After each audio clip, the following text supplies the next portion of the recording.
नमस्कार दोस्तों।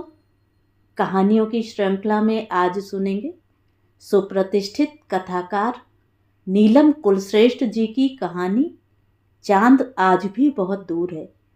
तो आइए सुनते हैं कहानी। संजय की मम्मी का चेहरा फक पड़ गया, जैसे चलती गाड़ी में से उन्हें किसी ने धक्का दे दिया हो। क्या कहा? तुम करवा चौथ नहीं रखोगी? सुहागिन होकर मेरे बेटे के लिए अब शकुन करोगी? उसने दबी जबान में कहा था। माँ जी, आपसे या मुझसे ज्यादा संजय का कौन शुभ चिंतक हो सकता है? लेकिन मैं ही क्यों अपनी वफादारी का सबूत दूं? हाँ मम्मी, यह जिद कर रही है कि मैं भी इसके साथ व्रत रखूं, नहीं तो यह भी व्रत नहीं रखेगी। तो रख लेना तू भी पत्नी व्रत निभाते हुए करवा चौथ का व्रत, मम्मी ने कड़वे स्वर में कहा था। आप तो जानती हैं कि मैं भूखा नहीं रह सकता। इसकी मर्जी है यह व्रत रखे न रखे। मम्मी, जब मैं परवाह नहीं कर रहा तो आप क्यों चिंता कर रही हैं? संजय अधिक विवाद में पड़ना नहीं चाह रहा था। तौलिया उठाकर बाथरूम में चला गया था। वह तो तैयार थी। उसने चाय का प्याला खिसकाकर उठना चाहा तो उन्होंने पापा जी से शिकायत की। आप घर के मुखिया हैं, कुछ सुन रहे हैं? घर की बहू करवा चौथ का व्रत नहीं रख रही है। पापा जी ने अखबार के पीछे से ही उत्तर दिया था। आजकल के बच्चे हैं, उन्हें अपनी तरह से जीने दो। तुम क्यों अपना खून जलाती हो? इससे संजय के लिए अपशकुन होता है। आप तो कुछ कहिए। संजय 4-5 बरस ज्योति को जानने के बाद ब्याह कर लाया है। उसे अच्छी तरह पहचानता है। उनके बीच में मैं क्यों पड़ूं? ससुर के उत्तर से उसने राहत की सांस ली। उसने की होल्डर में लटकी स्कूटर की चाबी उतारते हुए घड़ी देखी। वह आज भी 15 मिनट लेट थी। पंकज की खिसियानी सूरत उसे बहुत याद आ रही थी। डबडबाई आंखों में बस उसका चेहरा ही तैर रहा था। पता नहीं उसे बिस्तर पर पड़े पड़े रोते हुए कितनी देर हो गई। वह घिसटती हुई बाथरूम की तरफ गई। वह मुंह पर छींटे मारने लगी। तब भी पंकज का चेहरा आंखों से नहीं धो पाई। माँ के घर भी ऐसा ही हंगामा हुआ था उस दिन, जिस दिन उसने पंकज को राखी बांधने से इनकार कर दिया था।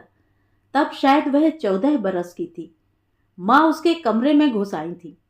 पीछे से दुबला पतला पंकज रोनी सूरत लिए आ गया था। माँ क्रोध में बोली थी, क्यों, तूने क्या कहा था? तू राखी नहीं बांधेगी? हाँ, वह सफेद कुर्ते सलवार में जॉगिंग कर रही थी, लेकिन अब तक तो बांधती आ रही है। एक नासमझी के कारण। आजकल लड़के लड़कियां बराबर हैं। भाई की कलाई पर राखी बांधकर उससे रक्षा की भीख क्यों मांगू? कैसी बहन है? मां विस्फारित आंखों से उसे देखती रह गई थी। उसे मजाक सूझा था। वह अपने दुबले पतले भाई पर कराटे का जोरदार वार करते हुए बोली थी, ये पिद्दी मेरी क्या रक्षा करेगा? मैं ही इसके काम आऊंगी। कराटे का वार जरा जोर से पड़ गया था। पंकज दर्द से ऐंठता हुआ जमीन पर बैठ गया था। अली अली, मेरे लाजा को जला जोल से चोट लग गई है ना? तब उसे मनाने के लिए वह साइकिल पर कॉलोनी में घुमाती फिरती रही थी। अपनी जेब से 5 रुपए की आइसक्रीम खिलानी पड़ी सो अलग। शाम को पिताजी के आने पर मां जैसे बरस पड़ी थी। पता है आपकी लाडली ने क्या किया है? क्या? वह वॉश बेसिन पर हाथ धो रहे थे। उन्होंने उसकी तरफ घूमकर देखा। आज ज्योति ने पंकज को राखी नहीं बांधी है। वह कहती है क्या वह कोई कमजोर प्राणी है जो रक्षा की भीख मांगेगी? ज्योति ने ऐसा कहा है? वह नैपकिन से हाथ पोंछते हुए सीधे उसके पास चले आए थे। उसका माथा चूमते हुए बोले थे, मैं तुम्हें ऐसा ही देखना चाहता था, एक चेतन प्राणी के रूप में। मुझे बहुत खुशी है कि मेरी बेटी ने आंचल वाली आंसू भरी नारी से मुक्त होने की घोषणा कर दी है। मतलब यह जो कर रही है सही कर रही है। मां छटपटाई थी। हाँ, जानती हो क्यों? मेरी मां मेरे बाबूजी का निर्णय मानती थी। तुम जरा सी बात के निर्णय के लिए मेरा मुंह देखती रहती हो। मेरी 14 वर्ष की बेटी ने स्वतंत्र होकर एक व्यक्ति के रूप में इतना बड़ा निर्णय लिया है। यह मेरे लिए अभिमान का दिन है। तब 10 वर्ष का पंकज कुछ समझा या नहीं समझा, लेकिन मां के गले से यह सब उतरने वाला नहीं था। मुंह धोने के बाद भी कुछ काम करने का दिल नहीं हुआ। वह फिर निढाल बिस्तर पर बैठ गई। एक दिन में दुनिया कैसे बदल जाती है। लगता है जैसे आज तक की उसकी सोच, उसकी विचारधारा पर जैसे किसी ने तमाचा जड़कर रख दिया हो। करवा चौथ वाले दिन जब सास को रुष्ट करके आई थी तो ऑफिस में सिंघानिया ज्वेलर्स के घर का नक्शा बनाने में उसका दिल नहीं लग रहा था। सास का उतरा खिसियाया चेहरा याद करके मन में बार बार एक कील सी चुभ रही थी। उस नक्शे का कागज उसने रोल करके रख दिया। कल जब मन स्थिर होगा तब बनाएगी। वह एक मामूली शॉपिंग कॉम्प्लेक्स का नक्शा लेकर बैठ गई।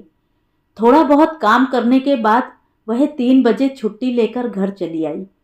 मम्मी ने ही दरवाजा खोला था। तुम? हाँ मम्मी, आज आपका व्रत है ना, इसलिए शाम का खाना मैं ही बनाऊंगी। नहीं नहीं, तुम क्यों मेरे व्रत का खाना बनाओगी? आज तो होटल में जाकर मटन सटन खाओ। मम्मी, मैं जानती हूं कि आप नाराज हैं, लेकिन पापा ने मुझे एक व्यक्ति के रूप में स्वतंत्रता दी। संजय भी ऐसे ही हैं। व्रत न रखने के लिए आप मुझे माफ कर दीजिए, लेकिन आप पलंग पर से नहीं उतरेंगी। उसने चाय पीकर थोड़ा आराम करके शाम 7:30 बजे तक सारा खाना बना डाला। पूजा के लिए सूजी का हलवा बनाना नहीं भूली। उधर मम्मी ने कागज पर बनी करवा चौथ दीवार पर चिपका दी। उसके सामने फर्श को मिट्टी से लीप कर आटे का चौक बनाकर मिट्टी की गौर उस पर रख दी। गौर पर बिंदी लगाकर उसे नए कपड़े का आंचल उड़ा दिया। वह किसी बच्चे की तरह ठुनकते हुए बोली, मम्मी, आज मैं आपको सजाऊंगी। उसने अपने हाथों से साड़ी प्रेस की, उनके बालों में अपना बाजार से लाया गजरा लगाया, पैरों में नेल पॉलिश व आलता भी स्वयं लगाने बैठ गई। इतनी मक्खनबाजी के बीच उसे पता लग रहा था कि उसकी सास का अहम अब भी आहत है कि हमारी परंपराओं को उखाड़ने तू कहां से चली आई। मम्मी चांद को अर्घ चढ़ाते समय बोली थी, बहू, व्रत नहीं रखा, पूजा नहीं की, चांद को तो अर्घ चढ़ा ही दो। वह भरसक अपना स्वर नम्र बनाते हुए बोली थी, मम्मी, चांद पर आदमी पहुंच चुका है, वहां कंकड़ पत्थर के अलावा कुछ नहीं, तो फिर किस श्रद्धा से उसकी पूजा करूं? कुछ मत करो, जो मन में आए वही करो। वे पूजा की थाली उठाए बड़बड़ाते हुए सीढ़ियां चढ़ गईं। उसके ससुर ने उसके पास आकर सिर पर शाबाशी भरी थपकी दी थी। संजय से तुम्हारे बारे में सुनता था, लेकिन सच, मुझे खुशी है कि एक जागरूक व्यक्ति के रूप में तुम हमारे घर आई हो। पापा जी, मैं भी किस्मत वाली हूं। मुझे भी तो अपने पिताजी के घर जैसा खुला वातावरण मिला। शादी के बाद एक दूसरी तरह की परितृप्ति थी उसके मन में। उसके जीवन में संजय जैसा बेलौस साथी, ऑफिस में सब सुसंस्कृत वातावरण। वह हैरान इस बात पर रह जाती थी कि भारत जैसे गरीब देश में लोगों के पास पैसा कहां से चला आ रहा है कि वे लाखों रुपए तो अपने मकान की डिजाइन बनवाने में ही खर्च कर देते हैं। चीफ मूलगांवकर की कुशाग्र बुद्धि पर वह पहली बार ही प्रभावित हो गई थी। उसने अपने इंटरव्यू के समय डरते डरते उनके ऑफिस में प्रवेश किया था। मन ही मन स्थापत्य की कठिन से कठिन शैलियां दोहराती रही थी। पता नहीं क्या पूछ बैठे। जब उन्हें पता लगा कि उसने विश्वविद्यालय में अंतिम वर्ष में 3रा स्थान प्राप्त किया है, तो उन्होंने उससे कुछ नहीं पूछा था। बस सामने वाले कागज पर एक लाइन भर खींचने को कहा था। उसकी एक सीधी लाइन की सुघड़ता से उसकी स्थापत्य कला की प्रतिभा को पहचानकर उन्होंने उसे 25 प्रत्याशियों में से चुन लिया था। वह भी मेहनत से काम करती थी। सिंघानिया ज्वेलर्स के बंगले की डिजाइन भी वह पूरी तन्मय होकर बनाना चाहती थी, जिससे चीफ के मुंह से वाह निकल सके। उनकी वाह का मतलब होता था एक बोनस चेक। इसलिए आर्किटेक्ट कम तनख्वाह पाकर भी उनके यहाँ काम करना पसंद करते हैं। जब उसे विशेष काम मिलता तो अपनी पूरी संतुष्टि के लिए थर्मोकोल, गत्ते, प्लास्टिक या माचिस की तीलियों से इमारत का पूरा मॉडल बना लेती। मेहुल उसे चिढ़ाता भी था, लगता है तुम तो सपने में भी मॉडल बनाती रहती हो। इधर नक्शा तैयार किया, उधर फटाफट मॉडल तैयार। अपने को तो पेंसिल से नक्शा बनाने के बाद ऐसा लगता है कि जान छूटी। तब शीना बीच में कूद पड़ती है। तुम्हें तो गर्व होना चाहिए कि तुम्हें इतनी जीनियस आर्किटेक्ट के साथ काम करने का मौका मिल रहा है। नीलेश चुटकी लेता। यह इतनी मेहनत इसलिए कर रही है जिससे बॉस से अधिक बोनस चेक झटक सके, खुद का एक न्यारा बंगला बना सके। वह इत्मीनान से थर्मोकॉल के टुकड़ों पर खिड़की की डिजाइन बनाती उत्तर देती। तुम दोनों बच्चे काफी समझदार हो। तुमने ठीक पहचाना। मेरा सबसे बड़ा सपना है कि मेरा भी एक प्यारा सा बंगला हो, चाहे छोटा ही सही। सड़क पर जाने वाला हर व्यक्ति एक बार तो ठिठक कर सोचे कि यह डिजाइन किसने तैयार की है। वैसे घबराओ मत, अपने बंगले के उद्घाटन पार्टी में तुम सबको बुलाना नहीं भूलूंगी। सब एक स्वर में बोले थे। तुम्हारे घर के वास्तु में हम सब जरूर आएंगे, अपने सारे काम छोड़कर। उसकी आंखें हैरत से फट गईं। सारा काम छोड़कर क्यों? क्योंकि तुम्हारे वास्तु में चांदला भेंट के रूप में नहीं देना पड़ेगा। नहीं नहीं, तुम लोगों को अपने प्रदेश का रिवाज नहीं छोड़ना चाहिए। तुम सब चांदला लेकर जरूर आना। मैं तुम लोगों का अपमान नहीं करना चाहती, और किसी से चांदला लूं ना लूं, तुमसे जरूर लूंगी। जिंदगी जैसे हंसती खिलखिलाती सरसराती बही जा रही थी। बस कभी कभी उसे लगता कि उसके चीफ उसमें जरूरत से ज्यादा दिलचस्पी ले रहे हैं। वह उनसे कुछ ऐसे दृढ़ विश्वास से व्यवहार करती कि वे कुछ हल्की फुल्की बात करना भी चाहते तो वह तुरंत मकान की डिजाइन की रूखी सूखी बातें करने लगती। चीफ उन दिनों बहुत खुश थे। शहर के बहुत बड़े स्टील के व्यापारी दादू भाई इंटरप्राइजेस का काम हाथ लगा था। वह पूरी सावधानी से टीम वर्क करना चाहते थे। कहीं भी कोई ढील नहीं छोड़ना चाहते थे कि उन लोगों को शिकायत का मौका मिले। नक्शे की डिजाइन के साथ साथ उसके इंटीरियर डेकोरेशन का काम उसे ही सौंपा था। दादू भाई ने जमीन घूम घाम कर दिखाई थी कि वे कहाँ क्या बनवाना चाहते हैं। उस खुली खुली जमीन को देखकर उसका मन भी मुग्ध हो गया था। उनके ही सपनों में उलझ रही थी। संजय का व्यवसाय यदि जम जाए, वह और मेहनत करे तो कभी ऐसी बड़ी खुली जगह पर अपना घर बनवाएगी। चीफ अपनी कार में लौटते हुए बहुत खुश थे। उन्होंने गुनगुनाते हुए घोषणा की थी, आज तुम सबका लंच मेरी तरफ से। नीता ने कोहनी मारी थी। इस मक्खी चूस मधुमक्खी के छत्ते से अचानक शहद कैसे टपक पड़ा। महंगे होटल में खाना खाने के बाद नीता व मेहुल बॉस के मूड का पूरा पूरा फायदा उठा अपने घर के पास होने का बहाना लेकर रास्ते में एक एक करके उतर के खिसक लिए। उसका दिमाग अभी तक दादू भाई इंटरप्राइजेस के नक्शे में उलझा था। कुछ बातें अभी भी साफ नहीं थी। वह बहुत गंभीरता से चीफ से उन पर बहस करना चाहती थी। थोड़ी दूर जाने पर चीफ ने कार धीमी कर दी। कार के स्टीयरिंग पर हाथ रखे हुए उन्होंने पीछे घूमकर देखा। वो सामने जो तीसरा स्काई स्क्रैपर देख रही हो ना? जी, इसी में मैंने एक फ्लैट खरीदा है। रियली? कॉन्ग्रेट्स, लोकेशन बहुत अच्छी है। वह उसे तौलती नजरों से देखने लगे थे। मैंने अपनी फैमिली अभी वहां शिफ्ट नहीं की है। आपका मूड हो तो चला जाए, चाबी मेरे पास है। उन्होंने एक हाथ से स्टीयरिंग संभाली, दूसरा पैंट की जेब में डालकर फ्लैट की चाबी उसके सामने लटका दी। वह हतप्रभ क्या, बिल्कुल काट हो गई। उन्होंने ऐसा सोच भी कैसे लिया? एक गुस्से की चिंगारी से उसके होंठ फड़फड़ा उठे। What do you mean by mood? आपने मुझे समझ क्या रखा है? मैंने तो तुम्हें बहुत कुछ समझ रखा है, लेकिन शायद तुम ही कुछ समझना नहीं चाहती या जानबूझकर बन रही हो। What do you mean? इतने सारे बोनस चेक मुझसे ले चुकी हो और आज मतलब पूछ रही हो। बोनस चेक देना ऑफिस का नियम है। Being a fine architect, I deserve for that. तुम डिजर्व तो बहुत कुछ करती हो। कभी अपने आप को पहचाना है? उन्होंने उस पर भद्दी दृष्टि डाली। मुझे पता होता कि बोनस चेक मेरे काम के लिए नहीं मिल रहे, बल्कि मेहरबानी करके आप मुझे दे रहे हैं, तो मैं उसी समय इन्हें फाड़कर आपके मुंह पर फेंक जाती मिस्टर मूलगांवकर। क्या तुम समझती नहीं थी कि इतने भारी भरकम चेक क्या कोई फालतू ही लुटाता रहेगा? मेरी यह पहली नौकरी है, आगे के लिए यह बात समझ में आ जाएगी। जरूरी थोड़े ही है सब आप जैसे ही हो। I am working in your office as a person, not as a female. गाड़ी तेज करिए, सीधे ऑफिस चलिए। उसके घृणा से लबालब भरे स्वर में पता नहीं कैसा आत्मविश्वास था कि मूलगांवकर ने सिटपिटाकर एक्सेलरेटर पर पांव रख दिया। ऑफिस से अपना स्कूटर उठाकर रास्ता पार करती वह किस तरह घर पहुंची है उसे होश नहीं।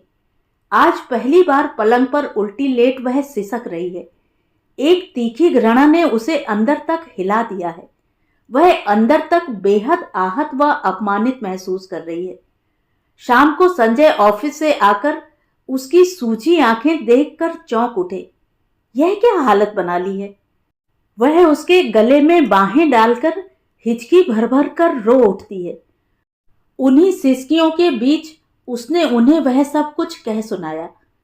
संजय से पत्नी का अपमानित चेहरा देखा नहीं जा रहा था, लेकिन उन्होंने अपने को सहज बनाते हुए कहा, इतनी सी बात के लिए रो रही हो? मैं तुम्हें औरों से अलग समझता था। भाई, मैं तो यही मानता हूं कि गिरते हैं शहसवार ही मैदाने जंग में। तुम शायद मेरी पीड़ा, मेरा अपमान नहीं समझ सकते।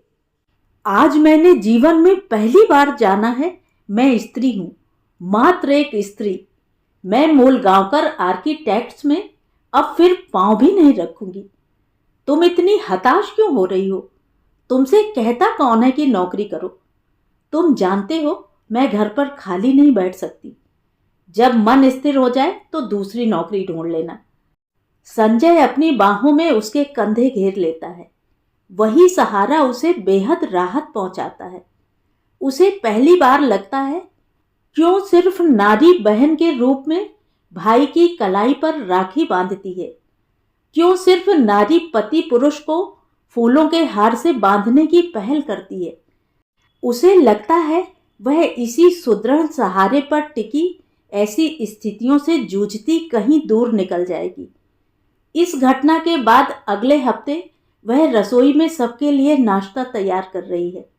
मम्मी वहीं आकर कहती हैं, आज मेरे लिए चाय व नाश्ता मत बनाना, आज मेरा करवा चौथ का व्रत है। मम्मी, आज मैं भी करवा चौथ का व्रत रखूंगी। वह निरीह दृष्टि से उन्हें देखती है। क्या तुम करवा चौथ का व्रत रखोगी? उनका चेहरा एक उत्तेजित खुशी से छलछला आया है। लेकिन तुम्हें क्या जरूरत पड़ गई व्रत करने की? बस ऐसे ही अंदर से मन हो रहा है। ठीक है, तो तुम जाकर आराम करो, मैं नाश्ता बना देती हूँ। वे उत्साह से छलकती हुई उसे रसोई से बाहर कर देती हैं।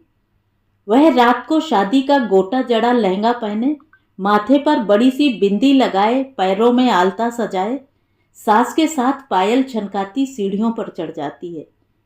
चांद को देखकर असमंजस की स्थिति में है। कितनी बार कंकड़ पत्थर गड्ढे वाले चांद को अर्घ देती माँ का मजाक उड़ाया है। माँ हमेशा वही उत्तर देती थी, हो आया होगा आदमी चांद पर, हम तो इस जन्म में वहां पर पहुंचने वाले नहीं हैं। रात्रि के अंधकार को अपनी चांदनी से नष्ट करने वाले चांद को यदि मैं सृष्टिकर्ता का रूप मान अपने सुहाग की कामना करते हुए जल चढ़ा रही हूं, तो क्या बुरा कर रही हूं? अब बहू, तुम भी यहां जल चढ़ा दो। सास के स्वर से उसकी तंद्रा टूटती है। वह भी ढेरों चूड़ी पहने हुए हाथ से करवे से चांद के सामने जल चढ़ाने लगती है। उसे लगता है करवा चौथ या रक्षाबंधन उसकी बेड़ियां नहीं है, सिर्फ उस धारणा के प्रतीक चिन्ह है जो युग युगांतर से अविरल चली आ रही नारी के इर्द गिर्द नारीत्व की सूक्ष्म शाश्वत सीमा रेखा खींचते आए हैं, जिनके पार स्कूटर या हीरो होंडा पर बैठकर तेज गति से आज भी जाया नहीं जा सकता। चंद्रमा के धवल रूप पर काजल लगी नजर टिकाए उसके मन में दर्द की भारी लकीर लहक रही है। सृष्टि के जननहार सृष्टिकर्ता ने उसकी देह को सर्वोच्च सम्मान दिया है। वही जननहारी अपनी देह रचना के कारण कभी भी अपमानित की जा सकती है। बड़ा विद्रूप मजाक सा लगता है ना, लेकिन जीवन का यही नियम है। जीवन की कोई भी बड़ी उपलब्धि अपना पूरा पूरा मोल लेती है ना। तो ये थी कहानी। कहानी आपको कैसी लगी कमेंट करके ज़रूर बताएं। और अगर मेरे द्वारा सुनाई हुई कहानियाँ आपको अच्छी लगती हैं और आप मेरे चैनल पर पहली बार आए हैं तो चैनल को सब्सक्राइब ज़रूर करें, लाइक करें और अपने दोस्तों और परिचितों में शेयर भी करें। बेल आइकन दबाना बिल्कुल भी ना भूलें। धन्यवाद।